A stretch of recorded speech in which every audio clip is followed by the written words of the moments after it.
Welcome to the Find Your Feminine Fire podcast. I'm your host, renowned sex and relationship coach, Amanda Testa.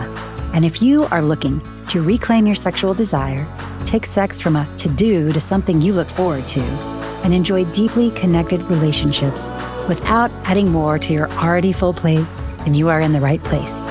Listen in to discover how to fan the flames of your feminine fire, fall in love with your sensual self again, and experience intimacy like never before, all in a way that feels really good to your system.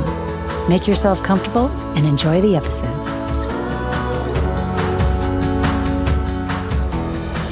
What's the one thing I can do such that by doing it, it will make everything else easier or unnecessary? Today on the pod, I'm sharing how prioritizing a relationship can make everything else in your life better. And I have a special guest, my wonderful husband, Mark Testa. And we're going to just talk a little bit about this today because I just recently read the book called The One Thing by Keller and Papasan. And really what the book is about is how prioritizing on one thing at a time can make your life easier, right? We think we can multitask, but really we can't.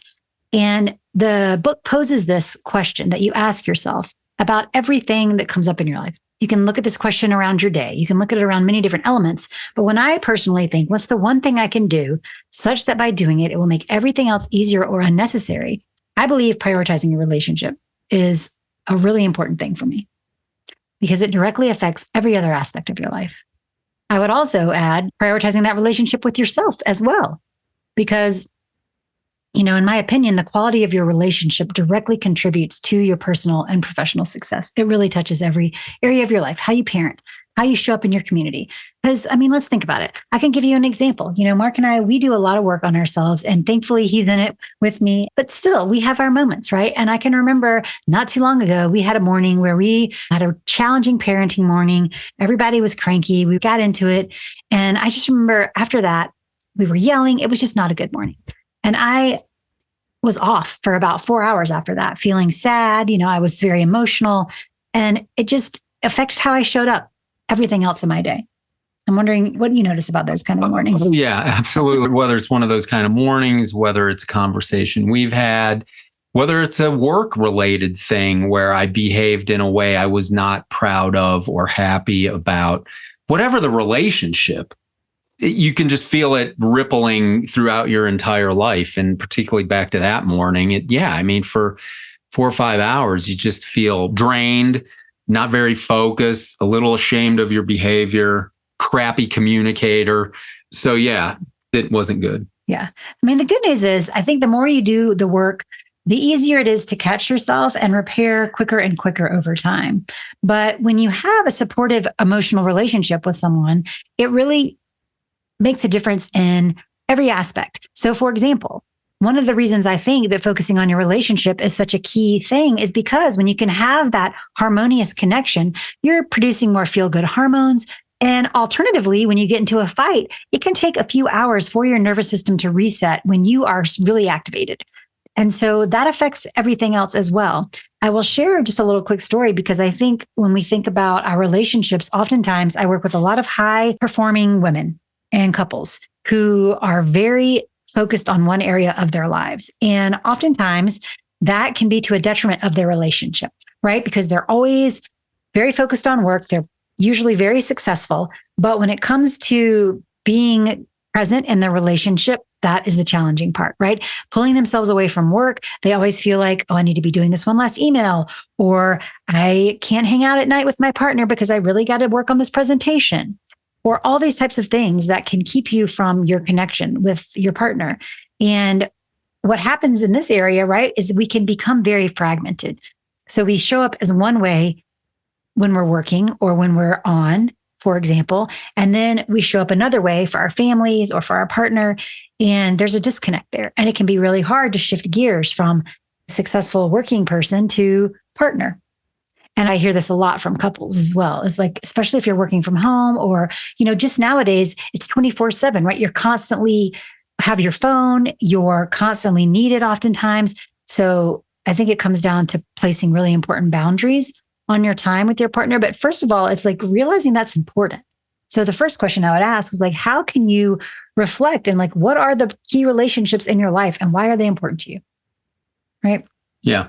Well, certainly our relationship, right, is the center hub for the whole wheel. And if that's off, the spokes are off, the wheels come off. For sure, right? You're in the house relationships, you're with your partner and then with your children. I think are the key ones that if they're good and connected and you're communicating, just make all the other relationships all the better. Mm-hmm. And I think something to think about as well is oftentimes we have a way we show up professionally that when you think about the way you show up in the boardroom or in an office or when you're in an important client meeting and your client makes you upset, you're probably not going to react the same way that you would if your partner or your kid upsets you, right? And so I think there's ways when we think about these fractionated parts of ourselves is like how we can bring the best parts of us to the table when it really matters, right? Think about that. I like to sometimes think about parenting in that role as well. It's like, this is a relationship that you value, right? You're not going to just lose it and start screaming to an important client, even if they make you crazy, right? But you want to remember that part of you when you're in your relationships with the people in your house too, right? Yeah. For sure. Right. And so I think that to that point, when you were saying that, like, if you aren't going to lose it in the boardroom, there is a part of you that can keep it together. I just got done seeing patients, and sometimes patients frustrate me, but I never lose it with them like I might in the house or when something else goes on. So yeah, I think, we have these parts that we can access when we want to. And to me, that's just like a sign that it's there and you can access it more. And oftentimes, the people we love the most, the people we feel the most comfortable with, that's where we're going to show the full range of who we are. And it's totally normal and appropriate to be angry or to get upset or to be sad or to be emotional. And you want to give yourself opportunities to move through those emotions. That's one of the reasons I love working somatically with people because, for example, when you can learn the tools of how to ride the wave of your trigger, or like when you're super pissed off or you want to punch someone in the face, we all feel like that. Are you going to do it? Hopefully not, right? But it's like riding that wave of the anger and trusting that there is a reason that you're feeling that way. And because, as I mentioned earlier, there's a lot of places where we don't feel comfortable or it's not appropriate to release that, we often hold it in. And so I'm just going to share a little example with you right now. So just imagine that you are upset about something and you're just wanting to outburst, but you're holding it in. So you feel that tension. It's just kind of a tension for me. Like as a tension, I realize my shoulders are riding up and my hands want to get tight, but we don't let ourselves feel it, right? So that tension builds under the surface. So that night when your kid drops their milk on your computer and you yell at them, then that is because you've been holding in all this stress. And so we have to give our bodies an opportunity to release these things. Hey, it's Amanda. If you are enjoying the show and felt a connection to what we've discussed, and you're ready to take the next step in reigniting your passion and enhancing your relationships, I have something special for you. Visit www.amandatesta.com/thegoods, where you can subscribe to my email. And if you want, you can sign up for a free personalized sensuality discovery session with me. In this one-on-one heart-to-heart session, we'll explore your unique desires, uncover any challenges, and set a path for you to experience the vibrant, fulfilling love life you deserve. Don't let another day pass feeling unfulfilled or disconnection. Take action now, and let's start this beautiful journey together to fire up your feminine fire. Join me at amandatesta.com/thegoods. I'm excited to stay connected. Now back to the show. And I'll give you another example of this morning. I was upset about something that happened and it was an accident, but I was really upset about it. And I just went down to my journal and I wrote about it and I let myself be mad, right? I let myself clench my fists and feel what that felt like and let that energy move through my body and release so I could complete that cycle. And then I let go of it and I'm able to go about my day, right? These are the little tools and tricks you can learn to be able to let those things through so it doesn't impact your day and your partner's day. Thank you. Yes. I go to the journal a lot too when I feel something. Sometimes I keep it right next to my desk just to see where it's coming from and what part of me is doing that and writing it down. And it provides a lot of insight. Otherwise, I think these things can go undiscovered and unaware till you blow up. Yeah. And I mean, let's be honest, if you are in a relationship and there's not harmony or you're fighting a lot, you're not going to be your best self at work. Even if you do fragment, you're not going to show up with your most creative mind. You're not going to show up with your most engaging self because it's hard, right? There's a part of you that's really sad or disappointed or feeling neglected or resentful or that your needs aren't being met. And that comes off in other ways. Yeah. And so, I mean, when we think about, all right, why would investing in my relationship be the number one thing I could do to improve my whole day or my whole life? Because when we have that supportive relationship, there is that capacity to show up more fully, right? You're not feeling disconnected from your true needs and wants, and you're able to speak them and know they're going to be met, right? And oftentimes it's like when we are wanting to balance our work and our personal life, it's remembering what is important to you. Well, I hate to use these sort of examples, but it's such a good example that's in the public's face. When Tom Brady had a marriage problem, his career started spiraling. You can say the same thing for Tiger Woods. When their relationship fragments and breaks, their whole world falls apart.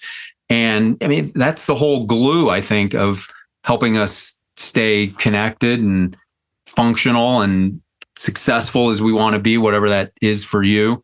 If you're not happy in your heart inside, then you can't fake it for long externally. Yeah. So what can you do? Let's just talk about now. What can you do? You've made this decision. You do want to prioritize this because you know it affects every area of your life. You know it affects how you show up. You know it affects how you parent, because I can't tell you how many stories I have of someone who's pissed off at their husband and then their kid does something and they yell at the kid and it has nothing to do with the child. It's they're upset about something else that happened with their partner, right? It shows up and it is affecting your most beloved relationships. Mm-hmm. So what can we do? The number one thing is getting vulnerable, right? You have to be able to talk and communicate effectively, right? And I know effective communication, being able to listen and hold space for your partner, those are learned skills, but you can practice how to be better at doing that. Yeah, absolutely. All the things you're going to talk about are learned skills. Nobody came out knowing how to do any of this. And it's something I work on all the time. I know we work on them, but the vulnerability piece, I think, is so powerful. And I know with anyone, I'm most vulnerable with you. Thank you. Because I think it's being vulnerable. And even if you realize something isn't going well or you're feeling disconnected, is just mentioning that, just even going to your partner and just being vulnerable and just being like, I miss you. I miss having fun. Yeah.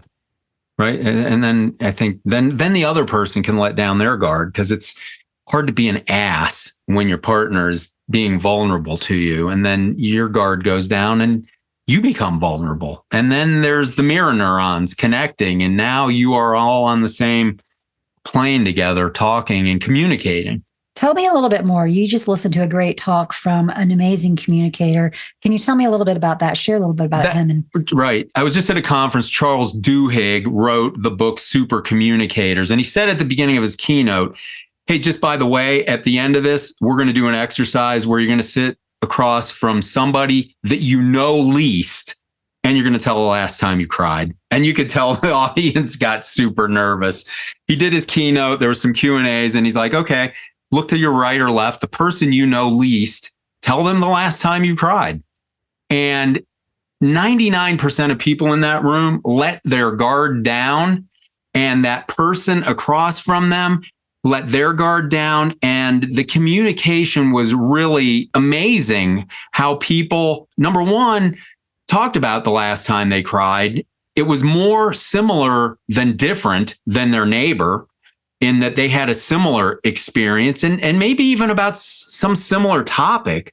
But the communication really went through the roof. And then next thing you know, you're talking about other levels of vulnerability, other areas. And again, I think those mirror neurons in our brain and the fact that we are all connected on a human level. And I say this all the time, taking care of patients, we are so much more alike than different. And I hate to say it, nobody is special. They're special to you, but we're all suffering and going through this exact same experiences. And the stories I've heard from thousands and thousands of people I've treated, they're all the same. Mm-hmm. The moral of the story is that was a great exercise in, like, when you become vulnerable, it increased communication and connectedness in a big way. Mm-hmm. It's a great book if you haven't heard it. You have to be really courageous, because I think that's the key in communicating, is being courageous and being willing to just be the first to make amends. I think many couples, there's usually one person that is quicker to make amends. And I think that is a brave thing to do because it's not about being right. It's about, do I want to be right or do I want to have harmony? And 9 times out of 10, I want to have harmony. I don't want to wait around 3 days for my partner to come around. And so I think that's part of it too, is not being resentful if that's you, just realizing like, you know what, this is a gift that I have that I am able to make. It's really like whoever's the most resourced person is the one that's going to be more often the one to make amends or to make things right, to repair. And I was the 3-day guy and I hated it because I was miserable the whole 3 days, totally miserable. And you were always the one that would break the ice. And thank you for that. And now it's way quicker because I don't want that miserable cloud over me and dragging it around into the world of the people I love the most. Mm-hmm. It's so good. I mean, I think that's the thing, because it is, maybe there is like a tinge of resentment sometimes that comes up there, but it's really remembering like, what do I want at the end of the day? It's and not necessarily, you're not bypassing your needs. If something big is being not overlooked, but 9 times out of 10, I realize that when I can make amends, then we're all better. We all show up better. We apologize, we repair, and we move on. And that right there, the repair part is so huge because we're going to be human. We are going to have the imprints that we have had in our lives. And unless we've done a lot of work, which is often a privilege, they're going to show up. But the more that we can be aware, the quicker we turn around, the quicker the response is, and the more quickly we can move back to harmony. So that's why I think effective communication takes a lot of care.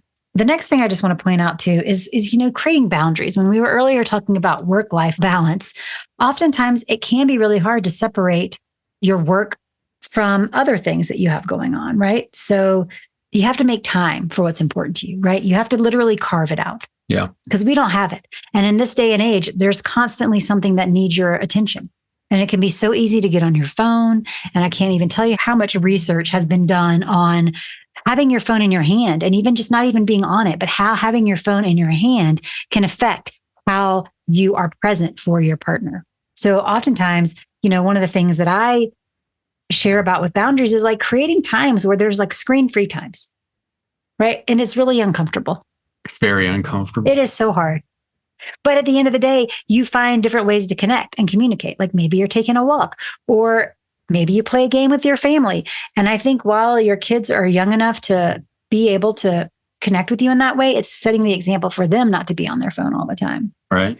I just saw a video the other day about this baby going to see its dad. And it was just kind of an example of how, when we're on our phones, what the reaction in the other person is, right? So here was one image where the baby comes and sees its dad and its face lights up and the dad is like, hey, baby, and like picks up the baby, and there's so much love and connection. And then the baby came in and the dad's looking down at his phone, and the baby looks at the dad and comes and climbs over and is like climbing on the dad, and the dad doesn't even look up. And so thinking about that, it's a kind of a mini rejection, these like little micro rejections throughout the day.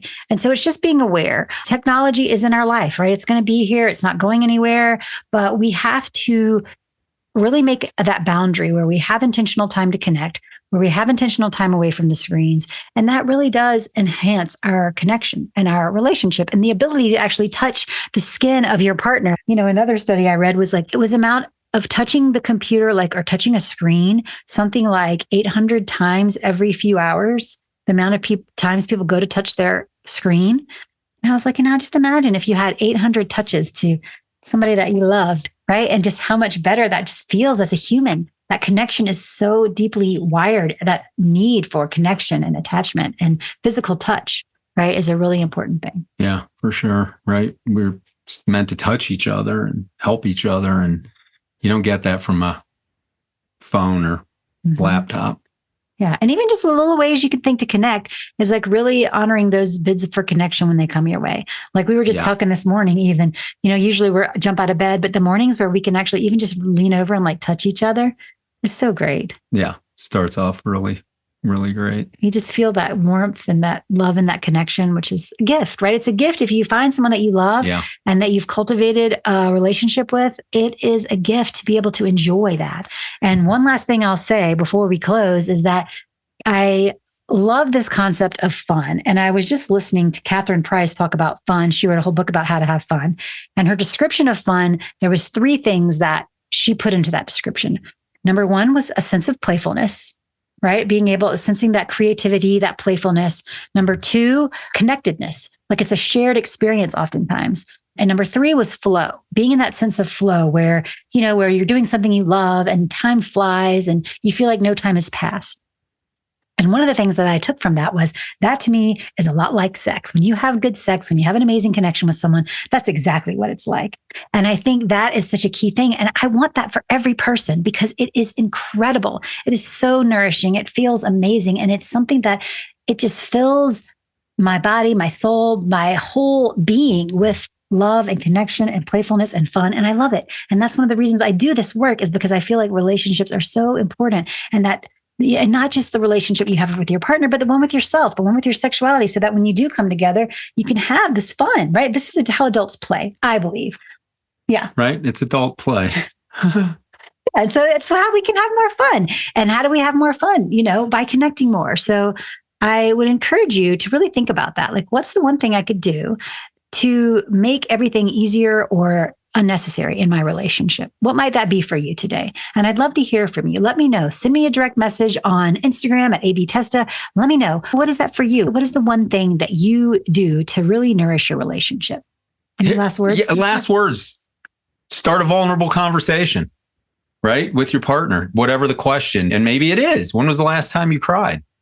And just sit there, and that's going to be the conversation and see where it goes. You'll be amazed. I think that's a great, great starting point. I love that. That's a great way to start. Thanks, babe. And thank you all so much for listening. If you have any other questions around this, always reach out. And please, maybe just take a moment and really think of that question. I really encourage you. What's the one thing you can do in your relationship that would make it better today? See you next week. Thank you for listening to the Find Your Feminine Fire podcast. If you loved this episode, please go ahead and forward it right now to someone you know would love it. And if you've not had a chance yet to leave us a rave review on Apple Podcasts, please make sure to rate and review if you enjoyed it, as well as make sure to subscribe so you never miss an episode. If you want to stay connected, make sure to go to amandatesta.com/thegoods to download your free sensuality activation and stay connected. Thanks for listening, and we'll see you next week.